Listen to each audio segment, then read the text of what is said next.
আমার আম্মু এক শনিবার আমার বিয়ে ছিল, আর শনিবার আমার মরে গেছে। আমি আসি আমার আম্মুরে দেখিনি, আমার আম্মুর সাথে কথা বলতে পারিনি। আমার আম্মু মারার টানে আমার দেখেন,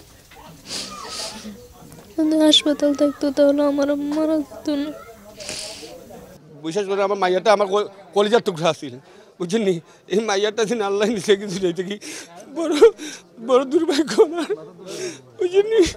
আমার মেয়ে গত বাংলাদেশের 2 মাস ওর পানি থইয়া মারা, এই পানি থইয়ার সাথে সাথে আমরা নদী পথে নেওয়ার পথে স্কুল পথ বাইরে কিছু পাই না, লাস্টে মাইয়া ওই পথে মারা গেছে। লাস্টে লইয়া গেছি, এরপরে মনটা বুঝতে পারি না, শোনা বসাত লইয়া গেছি, চিকিৎসা মৃত্যু ওই আইনা দাফন করে দিচ্ছি, বুঝেননি? 4 বছর বাংলাদেশের 4 বছরের মাইয়া আমার, খুব আঘাতপ্রাপ্ত আমি। আমরা চাই একটা মেডিকেল, বুঝেননি, উড়িচ্চর, বুঝেননি, যাতে মানুষের যাতায়াতের কারণে, বুঝেননি, খুব দুর্গত আছি আমরা, খুব অবদত আছি, বুঝেননি, বলার বাহিরে। এখানে যখন আমার পরিবার ওই ডেলিভারিতে মারা গেছে আর কি, তো নোয়াখালী নিবের সময় গাড়া মারা গেছে। এখানে ডাক্তাররা বলছে নোয়াখালী নিবির লাই, নোয়াখালী নিতে গাড়া মারা গেছে। যদি একটা হাসপাতাল থাকতো এখানে তাহলে আর এরকম হইতো না। আমার পরিবারের মতো তো আরও বহুত মানুষের পরিবার চলে গেছে। উড়িষ্যরে স্বাস্থ্যসেবা একেবারে নাই বললেই চলে। যেমন আমরা বলতে পারি উড়িষ্যর একটা মানে হাসপাতাল আছে, সবাই জানে, কিন্তু হাসপাতালে কখনো আমরা ডাক্তার দেখি না। কিন্তু হাসপাতালে তারপরে ডাক্তার হইতে বসবাস করতে পুলিশ, সরকম পুলিশে থাকে। এমনকি আমাদের উড়িষ্যরে প্রতি বছর চিকিৎসার অভাবে অনেক মা বোন ডেলিভারি কেসে মৃত্যুবরণ করতে হয়। তো অন্যখানে যখন আমরা চিকিৎসা দিতে যাই তখন ওই অবস্থায় অনেক মানুষ মৃত্যুবরণ করে। এমনকি উড়িষ্যর ইউনিয়ন যুবদলের বর্তমান যুবদল আহ্বায়ক জাভেদের স্ত্রীও উনি নদী পথে যাওয়ার সময় ডেলিভারি কেসে মৃত্যুবরণ করছে। এটা যদিও একটা নামে স্বাস্থ্য কেন্দ্র হয়, কিন্তু আসলে এটা শুধু নাম মাত্র। এটা সম্পূর্ণ পুলিশে তদারকি আছে, পুলিশ থাকে, এটা এই স্বাস্থ্যকেন্দ্রের কোনো লোক থাকতেছে না আর কি। আর স্বাস্থ্যের অভাবে মানে আমাদের যে হাসপাতাল হবে প্রতি বছর অনেক শিশু বাচ্চা পানিতে ডুবে মারা যায়, ডায়রিয়া মারা যায়, অনেকভাবে লোক মারা যায়, যেহেতু স্বাস্থ্যকেন্দ্র নয়। আমরা প্রাথমিক চিকিৎসা পাচ্ছি না।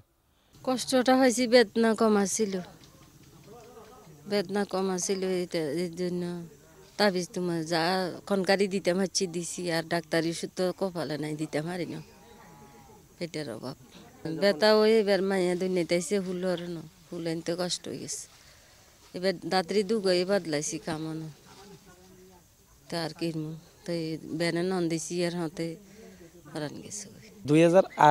2009-এ আমার স্ত্রী নদীতে ডেলিভারি অবস্থাতে মারা যায়, কিন্তু এখানে কোনো ডাক্তার নাই, কোনো চিকিৎসার কোনো ব্যবস্থা নাই, এখানে কোনো ভালো একটা মেডিকেল নাই, কিচ্ছু নাই।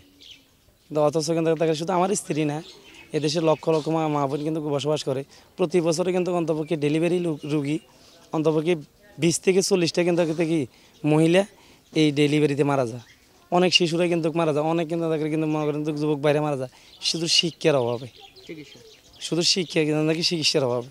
এই চিকিৎসাটা কিন্তু এখন পর্যন্ত কিন্তু মনে করেন কি বিগত সরকারের আমল হইতে কিন্তু এখন পর্যন্ত কোনো উন্নয়ন চিকিৎসার কিন্তু কি হচ্ছে না। আমার ওয়াইফের ডেলিভারি ফালকা বেদনা হয়েছিল, বেদনা বেরোরে এতক্ষণ ডাক্তার নিয়ে গেছি, ডাক্তার নিয়ে বেরোরে বাচ্চা ডেলিভারি হয়েছে, ওই বেরোরে দিয়ে ফুলটা পরে নাই। তো ডাক্তার বলছে নোয়াখালী দিয়েছে, নোয়াখালী নন দিছি, আর এখানে লই গেছি, মানে বোতন একখান ইয়ে গাড়ে দাঁড়াই আসছিলাম বোর্ডার লাইব্রেরি, বোট ফাইনে হর দি ফোন দিয়ে আনাছি, আমি বেরোর দিয়ে লই গেছি, আর বেরোর দিকে মারা গিয়েছে, তারপর আনি দাফন করে দিয়েছি। 3টে বাচ্চা দেখি মারা গেছে, এখন করার তার কিছু নাই, এটা কোনো হাসপাতাল নাই, কিছু নাই, চিকিৎসার অভাবে যাই মারা গিয়েছে।